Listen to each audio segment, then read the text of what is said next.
Bonjour. If you haven't heard about Anchor, it is the easiest way to make a podcast. First of all, it's free.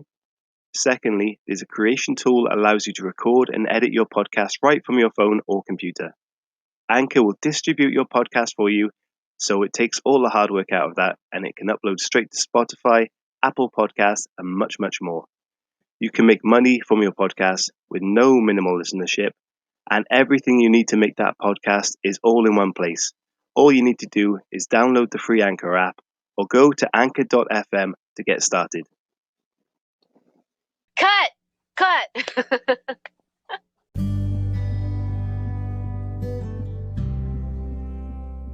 Welcome, guys, to the midweek section of the Writing Community Chat Show. We're bringing to you special interviews occasionally on a Wednesday, so we can have a little bit more time with our guests and have a greater understanding of what they do, which is fantastic.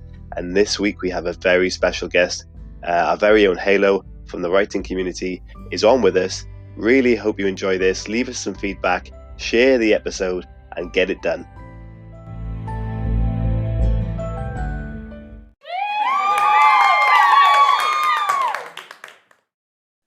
Hello everyone from the Writing Community, thanks for tuning in. I'm so excited today. We've got an absolutely amazing guest.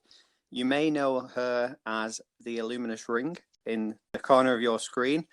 She is absolutely amazing. She's author of The Edge of the Breach, and we're delighted to have her. It's Halo Scot. Thank Hello. you guys so much for having me. You're too kind with your introduction. No, we're so excited to have you.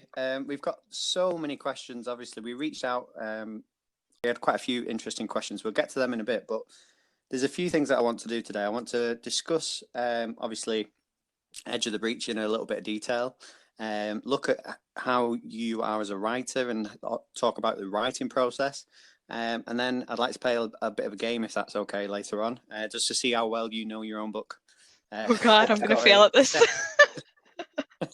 Yeah, I've got a section where I've picked some of my favourite lines from Edge of the Breach, and I want to see if you can remember which characters said them. So yeah, we'll get onto that in a little moment or two. Brill. So Edge of the Breach then. First question that I've got for you is how many books are going to be in this Rift? Because obviously we've had the first one. And that's a question that we've had on Twitter a few times as well. How many books are you planning to write? So at the moment, because I'm a bit type A, I wrote this series. It's 4 books. I need to edit books 2 to 4. But God, I don't want to give anything away. But yeah, I think it's going to basically stay 4 books. I have ideas for a kind of spin-off thing, but it hasn't really seemed to take any shape yet. So yeah, I would say 4. Wow, fantastic. I was hoping for at least 3, so 4 is fantastic. If I go on to the writing process of it, with Kaido, I hope I'm saying names right. Oh dear. Did I say that No, wrong? no, I'm just saying because he's quite a controversial character. Yeah. You decided to break the fourth wall with his character, and I found that particularly interesting and really quite a playful element of the book. So I just wondered why you chose to do that with him. Thank you. That's a great question. Let me sound coherent in my answer. Basically, Kaider was kind of a character that I wanted you to fear him. I also wanted you to relate to him. And I think that a lot of the times villains can seem a bit like, oh, they're horrible people, but at least they're behind the screen. And I wanted to break that fourth wall and kind of feel like, no, he can get you too, and just make him kind of aware of the audience. And this is making me sound very sociopathic as I'm saying it. Okay. Yeah, I mean, it's quite clear from the beginning. As soon as you start the book, obviously, I don't want to go into it in any detail because I don't want to spoil it for anyone who hasn't read it yet. Yeah, me. But when I read the first few pages in the first chapter, I thought, wow, this is it's really quite intense and quite a difficult story. But I was hooked at the same sense. So I just thought, how did you come up with the idea? Like, where did it stem from? I mean, you're probably gonna laugh, but first of all, thank you for your kind words. It basically, I was kind of so I used to actually write really lighthearted fantasy, and I know it's, it doesn't seem like really my style, but I kind of got this idea for Kiter. I didn't have a name, I didn't really have the world yet, but I just liked this kind of, sympathetic villain, and he just I don't know. He kind of grew on me, and as I'm trying to, make these stories that have happy endings, I'm just like, well, what if I really dive into the dark? Where can I go? How far can I go? And I guess the idea kind of sprouted from there. Is that part of the reason why you chose to write from such an early age in their childhood and bring that forward into adulthood? Because it would be a bit less intimidating for the reader, perhaps, if we knew them from being children. Yeah, exactly. I mean, I kind of wanted to create this horrible character. I mean, well, this horrible, relatable character, but realize why he became the way he was. And I had a lot of friends growing up in bad situations. I mean, they didn't become murderers, but to my knowledge, I should say. Anyway, backtrack that. And I just wanted to, a lot of people will kind of see who you are now and judge you for who you are now, not knowing what you went through. And I think it was just interesting to be like, okay, well, why does he hate people? Why is he so angry? And if you see from the beginning that just his mother treats him horribly, but at the same time, she's struggling too. So I wanted you to I think as humans, we like to be so accusatory and write people off and just be like, oh, you're a bad person and you should be punished. But I wanted you to sympathize with everyone and then feel bad for sympathizing with them and then feel bad for not sympathizing with them. And basically, I wanted to torture the audience, I guess. Obviously, I got Kaida's name correct, but I'm slightly worried about. In my head when I was reading it, it was Run. But I don't know if that's I wrong. am not picky at all. I mean, like, however the characters speak to you, I'm cool with. I've always said Rune, but I kind of think that sounds cool too. So, like, you. Yeah, because I thought you were doing with the E on the end. I thought it was like a silent, like a bit of a bit of a cheeky wink to the reader, because of who this character is and what happens to her. Obviously, again, I'm not going to go into it, but I thought Run in that respect was quite clever. If that was what you were going for, I just wanted to know if that was something that you were actually consciously That wasn't intentional, but let's pretend it was. So what made you kind of like decide to do a bit of a dual narrative for this piece then, instead of just going from one character's perspective? Well, Kiter, as you said, is a bit intense. I mean, I guess they're both a bit intense, but I needed someone to balance him, and I found that as much as, I mean, it's gonna make me sound like a horrible person, but his chapters were really easy to write.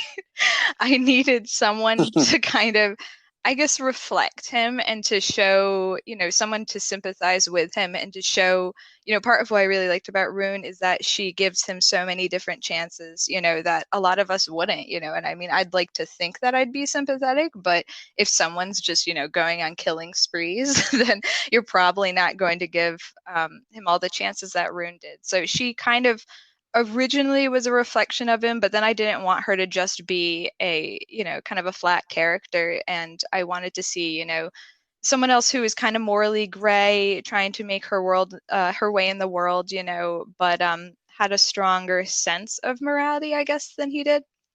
But also I want you to question her actions. Like, he's murdering people. Why aren't you, turning him in? Yeah. I've got a few things that I want to talk to you about in a bit more detail, but family seems to be quite a big statement that you're making in the book in terms of through your characters and obviously what happens to them both. Is that something that you always consciously wanted to write about, and the element of what family is and what it kind of means? Because obviously with Rune, her journey is obviously very different. The family she has at the beginning and the experiences she has changed throughout the novel. So I just wondered if that was something that you were trying to look at in a bit more detail. So I did definitely, especially in the beginning, want to include family as a huge influence. I mean, I'm half Italian, so it's hard to not, do the big like group family. But I had a friend growing up who had a really difficult situation, and I just saw how his kind of circumstances made him who he was so much. And I saw how, I have my parents are wonderful. They're not anything like Kiter's parents. But I just saw the kind of energy that I went home to, instead of the energy that he went home to. And I really kind of sympathized. And he did some very questionable things, but when you saw kind of where that stemmed from, I think it made you relate to him more, and I wanted to kind of show how Rune does have a strong sense of morality, but she also has two loving parents who are there for her, who help her through, I don't want to give spoilers, but, difficulties that come up. And Kaider doesn't. He has, a mother who hates him and blames him, and constant, this kind of constant hatred and negative energy in a place that's supposed to be kind of, like his sanctuary is really debilitating, especially from that early age. Brilliant. Obviously, we couldn't talk about the Edge of the Breach without going into some elements of that. What do you mean it's dark? So, there's three things that I want to discuss with you. Dialogue. I want to pick your brains about that because I think the dialogue in the book is absolutely fantastic. So I just wanted to know how you write dialogue and how you approach the creative element of that. And also, I want to look at sex and violence because I think you do both again in the book really well, and I think a lot of authors either shy away from those type of scenes because they can't do them, or they do the opposite and do them really badly. Well, your book does it very well too, I have to say. So thank you for that, but I just wanted to again probe you a little bit more as to how you approach the craft of them, because obviously they're quite delicate scenes and quite difficult for a lot of people to get into and actually have the audacity to put them in. Even though a lot of writers probably would want to do that, I feel like it's something that they shy away from. So firstly, if I go back to dialogue, how do you approach writing dialogue? Because again, like I've said in the book, it's fantastic. You can almost see the characters as you're reading it. So why do you think that is? Why do you think you're so good at writing dialogue? Well, you're very kind. I can't take that compliment. I would say, like, I really try to make it more cinematic in my head. I guess I'm a very kind of visual person, and I try to, when I first am writing the scene, I really try to kind of imagine people saying it. And then what I'll do is I'll usually read it over several times. I mean, I'm a terrible actress, but like hearing it out loud in my very poor acting, sometimes it'll pick the stuff up that's like really corny or whatever. And I mean, I used to be completely horrible, and I would like put all my exposition in the dialogue, and just have really just terrible characters. And I think when I just let it, I guess, stop trying to be too ostentatious with it, I think that when I started writing, I was like, oh, I need to use big words and frills, and people need to speak like they're, super, I don't know, highfalutin and stuff. That made me sound so much like a hick.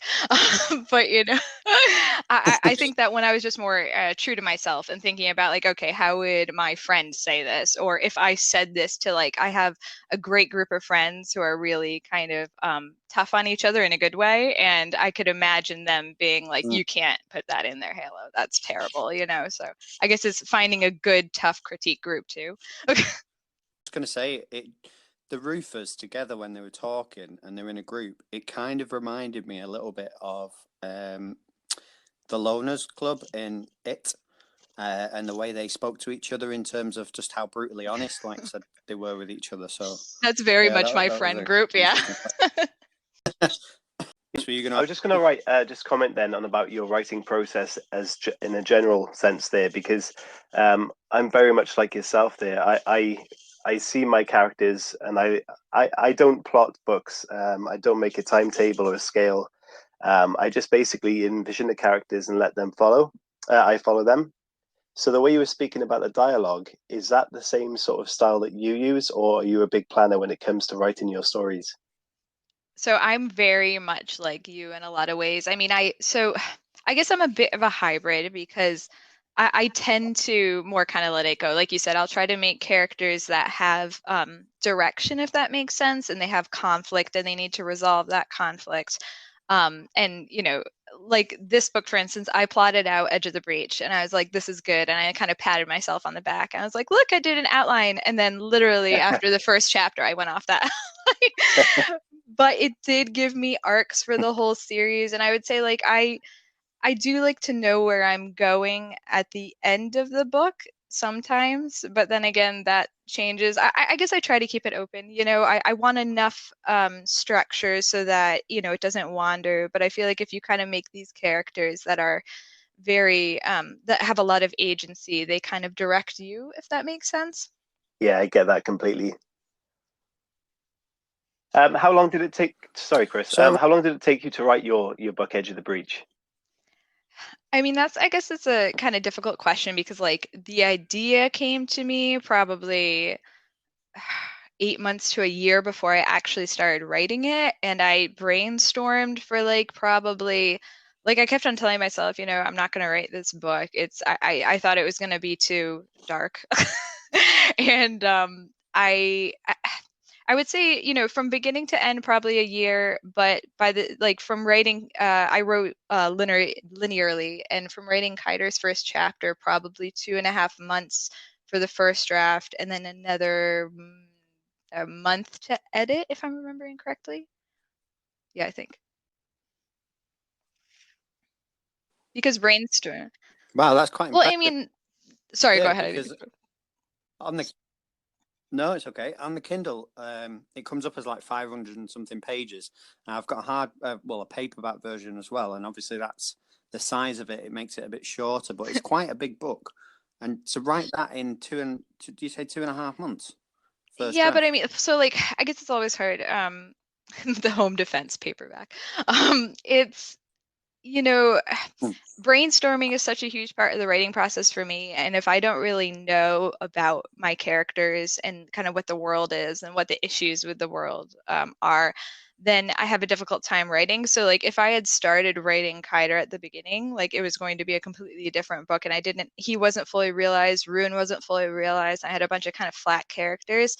That's why I kind of, I would call it a year just because brainstorming for me at least is so essential. And it's like I feel like I get all of my kind of things in order and then, then maybe I can write the first draft in 2.5 months, but it was, really like over probably 8 months of preparation before that.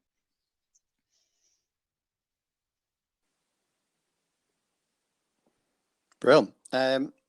So you were talking about prep. Did you always plan to put in French in your writing? Because I've seen some writers do it and they do it a little tiny bit and do it for effect, but you do it quite often throughout the novel. So I was just wondering if that was something that you, again, wanted to play around with as a writer. I wish I had a better answer for this, but I just have always loved French, and I thought it added like I liked kind of I know it's like, 5,000 years in the future, but I wanted some kind of connection to now and there to be a bunch of different kind of scraps of different cultures, and I thought it would be cool to have Rune speak French, and then later on when Kiter speaks like a million languages, just for that to be something they can connect with that isn't kind of prevalent in the world. I want to give them, I guess, ways that they can relate that other people can't, and then have them kind of question that relationship. Brilliant. So moving on then into the darkness, if we talk about the sex scenes in the book, obviously we're not going to go into any detail or anything like that, but there's quite a few in there, all for different purposes as well.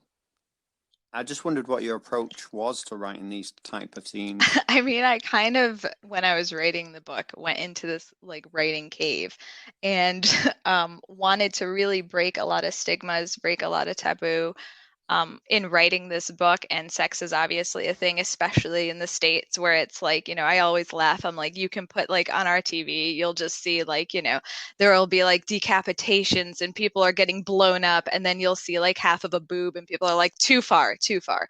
And, I just kind of wanted to balance it to have some, if it was only murderous killing sprees and rampages, I think it would become a bit stale, and I wanted it to be shocking in a way. And Kiter always needs a release in some way. He's just struggling with a lot in his head, and it seemed like sex was a very big part of him getting a literal and and physical release, or literal and figurative.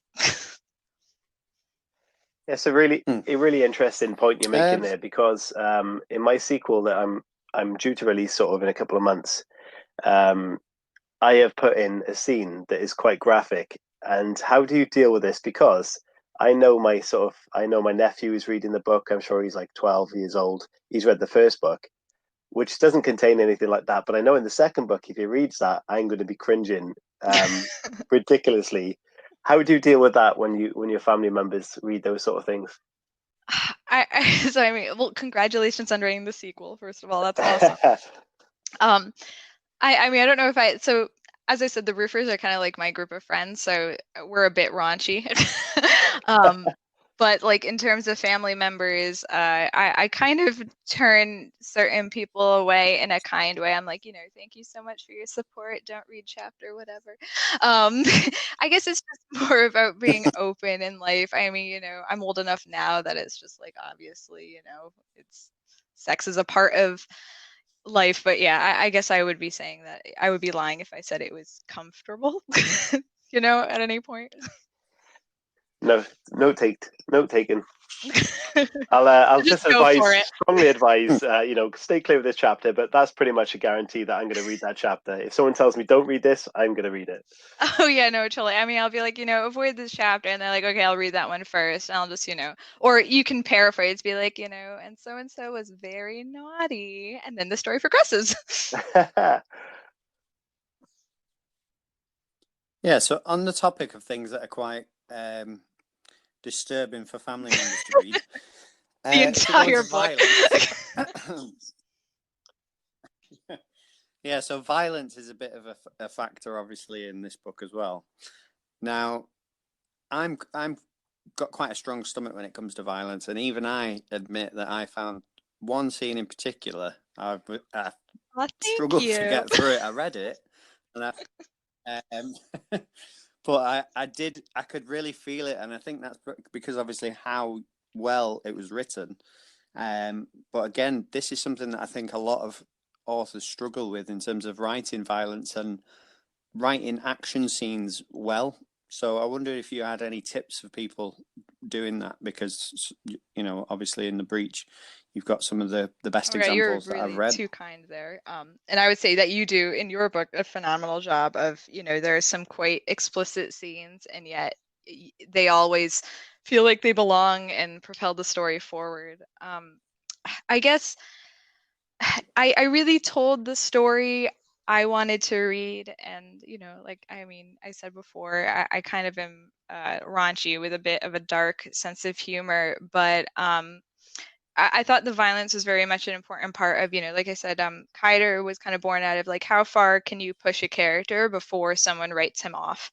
And, I think some of the best comments I've gotten are not like, some people love him, some people hate him. I like the people in the middle who are like, I find him horrible, and yet at the same time, you kind of hope for his redemption. So to get him there, it's like, it was originally going to be a YA actually, and I just felt like I couldn't push him far enough in that kind of age range to make you be like, he actually, well, he originally wasn't going to murder anyone either.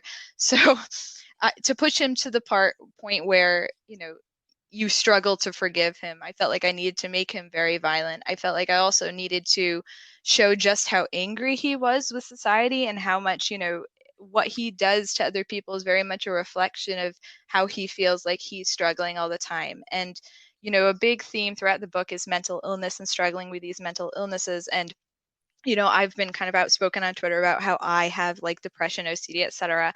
But I've had some friends who don't have those, and trying to describe to them what it's like to kind of deal with a mental illness, I found myself using more physical examples. So in a way, I use the violence in the book to be like, if you can't necessarily relate to having depression, or having OCD, this is what it kind of feels like, in a physical manifestation.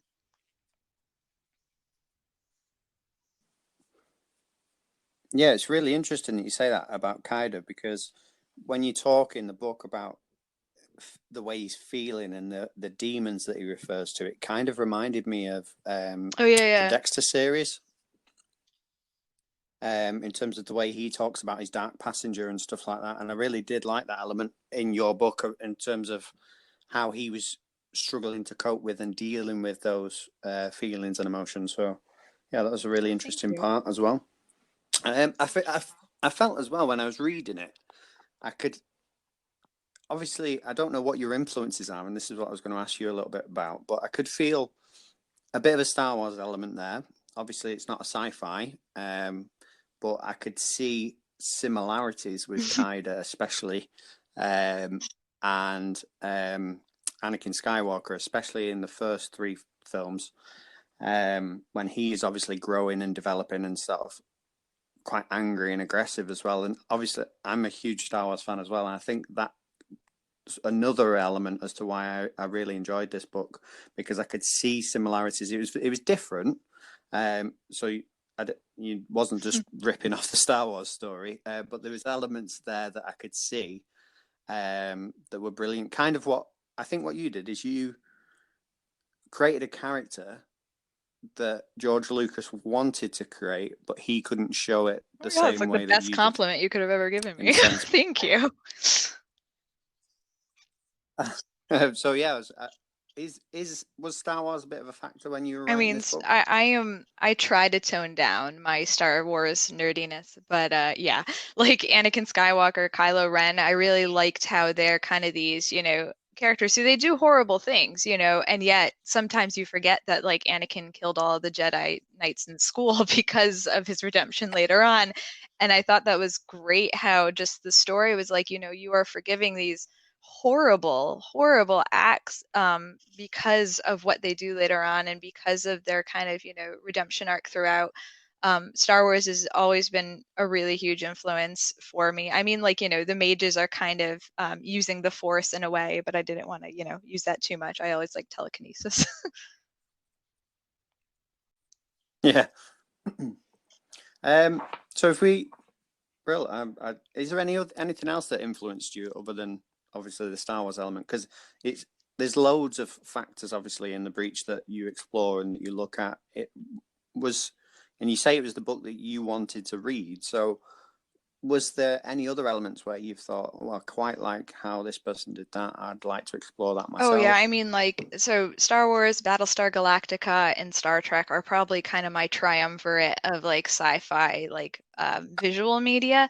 I would say in terms of books, what I really like is Pierce Brown's Red Rising series. It's just he was one of the first people that I read that it's a real science fantasy. I like how he includes elements of both, and there's a lot of violence in the series, and there's also a lot of heart. And I just liked how his characters will like, slaughter tons of people and then cry, and they have so many feelings and so much, going on.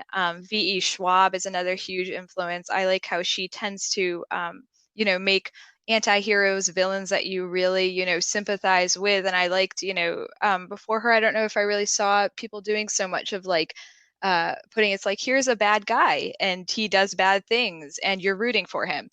And, you kind of question yourself, question everything else. And she just writes fantastic books.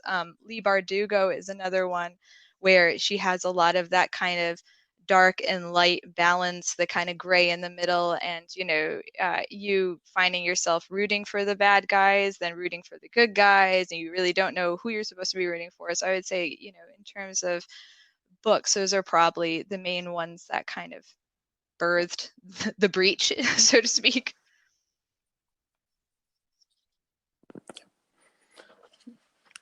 Chris, have you got any questions from Twitter? That I have. I'll have a look in a second. But just a point on that. Are you a Walking Dead fan, Halo? I have I watched the first few seasons and then I got busy with work, I think. But yeah, I really I know. I wish I could just watch TV all day, honestly. No, it was just that there was a recent episode where the whole story of the Rick Grimes and the family basically moving on, trying to survive themselves, but have always been quite offensive themselves, the aggressive group. So there was a sort of a recap episode where one of their characters became one of the victims, I guess, of their group. So it kind of showed the opposite side of it. And it was just a good comparison to what you were saying there, where, you're supporting a group where you think is the good side, but in reality, they're almost the bad side at the same time. It's a good character twist. Oh, that's awesome. Yeah, I'll definitely have to watch more of that. I love when people do that. Yeah. Don't get me wrong. There's a lot of episodes and quite a few chunks of series in The Walking Dead that drags on, and someone who's watched it from day one sometimes you do want to think this should end soon, but it's still amazing, and they have their swings up and down, but it's definitely gone on an up curve again. So I'm glad to see that. Awesome. Yeah, I'll definitely check it out again. Just let me have a little look through the Twitter questions. Chris, have you got any on hand right there? Oh yeah, cool. I can actually play the game for a little bit and then go back to the questions. Yeah, brilliant. So the game that I've come up with is I've picked 4 of my favourite lines. Well, not my favourite. There's plenty of them in there, but 4 lines that stand out to me. And I just wanted to see if you could remember who they were that said them. So, the first one, I'm not going to put any accents on or anything to try and give you any hints and clues. I'm going to try and do it as best I can. So, call me sweetheart again, and I'll pluck your eyeballs I from think your that was skull. actually said by 2 people. I think that Rune says that eventually, right after she. I'm not going to give anything away. Sorry. Stop myself. Yeah, Brill. Rune was right. That was the one I was looking at there in particular. So, next one. You're beautiful, intelligent, charming, a candy man. And like candy, people want what isn't good for them. What will rot them from the inside I out. want to say that that's Rune again. But, oh, phew. It is. Because I was trying to trick you there. I'm really good under pressure, as you see.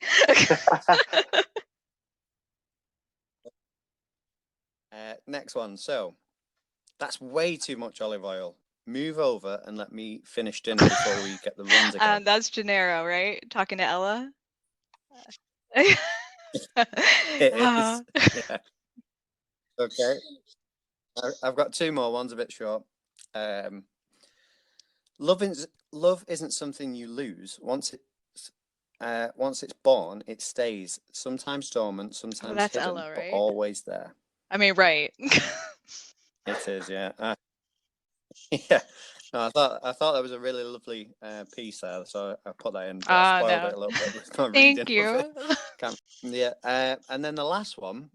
This is only very short, but I think in the novel it's very significant. My turn. I want to say that's Kaider. Oh God, thank you. So well done, Halo. Phew, that's a surprise. Yeah, I've got a couple of Twitter questions. There's 1 or 2, so I'll read them out. The first one's it's a bit of an odd question, but it might make more sense to you. And it's from AC Markle on Twitter. He says, "Where exactly do you go when you descend to your fiery orbit?" Thank you, Drew. So basically, I kind of created this Halo, after my name profile picture. I wanted to separate, I guess, me from my work in a lot of ways, because I think that sometimes people will judge based on, I can sound like a bit of a valley girl at time, and I just hate that. So I didn't want people to be like, I'm like, hi, here, buy my super dark book. But yes, I go to the fiery nebula in Andromeda. You can tell him. Okay, Sin is. I'm not sure if I'm saying that right. The question is also, what is your most bizarre Nicolas Cage gif? And I know we can't really show that on the Twitter. Well, we can. We could probably drop a link below once this is. But there's quite a running. You're gonna want to. There's quite a running joke on Twitter where we just have a cage off, I guess, where hundreds of Nick Cage gifs come out to display. But what's your favorite? And I don't understand. I love it. Absolutely love the fact that it happens. But why are there so many gifs of Nicolas Cage on Twitter? First of all, why not? So I guess my favorite, I'll say my favorite one first. I found it the other day, and I was very proud. No one else seemed to be as enamored as I was. But it's a plucked chicken with Nick Cage's face on it, and I just it's very festive.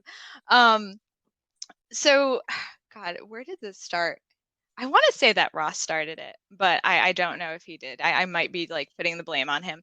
I think I did a lift like a few months. It was a while ago. It may have been before like Edge of the Breach was even out, and I was just like, say hi. I was like, show me a link, a book. I don't even remember it. And then at the end, I just said as a joke, or like a Nicolas Cage meme or something. And he just hopped on the thread and he just started spamming me with Nick Cage gifts. And I was like, oh, this is becoming a thing. And, one thing led to another, as it often does with Twitter, and it escalated a bit. Well, thank you both, because I love it. Well, I'm glad. You are very good at it too. The last question on there, from the same person, in fact, is what is Halo's next project, and are there any collaborations with other members of the writing community planned? Good question. Yeah. So I'm kind of focusing on marketing now, and then in June I'm planning on starting to edit book 2 in the Rift cycle. I am kind of working on a side project. I don't know if it's going to see the light of day, but just to kind of keep myself writing. It's more sci-fi based. And as it was, I started, I was like, this is going to be a light kind of break, and now it's filled with serial killers. But as one does. Awesome. And then collaborations I have been talking to a few other people. At the moment, I'm really busy with work, but I kind of have certain things maybe in the works, to be vague. Ooh. Okay, last question. This one's from me. It's a bit of an odd one, but you might have a good answer. What would be a good theme song for your life? Oh my God, that's really good. Probably oh God, I think it's Tub Thumping. I get knocked down, but I get up again. Yeah, that's a good song. I would say that's probably at least how I feel in my life usually. Excellent. Brill. So, Halo, as part of coming on the show, you kindly agreed to give away some copies of Edge of the Breach. So we just wanted to know how you wanted to do that, how you wanted to give those copies away. And so I what they would have be. what I was thinking the best thing is, because I unfortunately can't gift like Amazon will just I can only gift from Amazon.com. I have some free ebooks that I can distribute through email if that works for everyone. I was planning on giving away 10 copies, I think we agreed, maybe. Yeah. Wow, yeah. 10's fantastic. So 10 lucky listeners are going to get a copy of Edge of the Breach. So how do you want us to do that? How do you want us to give I those don't away? want to like spam Cage your gift feed. off. Yeah, I was gonna say that, but yeah, I don't want to spam your feed, but there is kind of one way, and it's the Cage way. Yes. So if you could traumatize us. Okay, so is it best Cage gifts? Okay, traumatizing Cage gifts. Brilliant. I like that. I think that fits in with the dark theme. So the most traumatic Cage gifts will receive a copy of Edge of the Breach. So the first 10 or the most 10 traumatic Cage gifts. Sorry, that's going to be fantastic. We look forward to seeing fantastic. Don't worry about it. Listening to your interview, and I did mention this on Twitter a couple of weeks ago when you did the bedtime story challenge. Your reading of your chapter 1 grabbed my attention instantly, and I really like the sound of this book. And it is in my library to read, as most of us do have at the moment, a massive library, and we're trying to get through our books as best we can. But I genuinely can't wait to read this book from what you've been speaking about, and I'm sure I'm going to love it. So thank you for coming on, and I can't wait to get into that story. Well, thank you so much. I have yours in my library too. I can't wait to get to it. I'd just like to say as well, thank you so much. I really enjoyed your book. I'm a big fan. I can't wait till book 2 comes out, and I'll be reading it as well as soon as it comes out. So, yeah, my advice to anyone who hasn't read it would be simply, what are you doing? Get yourself a copy and read it today. So well, thank you guys so much for having me. Halo. This has been great. Thanks so much for having me. Bye-bye. Thank you so much for tuning in this week, guys. If you head over to the Teespring store, look at all the merchandise on there, and enter the code 8112115, you can get a 10% discount on all of our stock. All aboard! Shiver me timbers! 'Cause we're going to Surprise! Walk the plank. Oh, man! Crank that knob!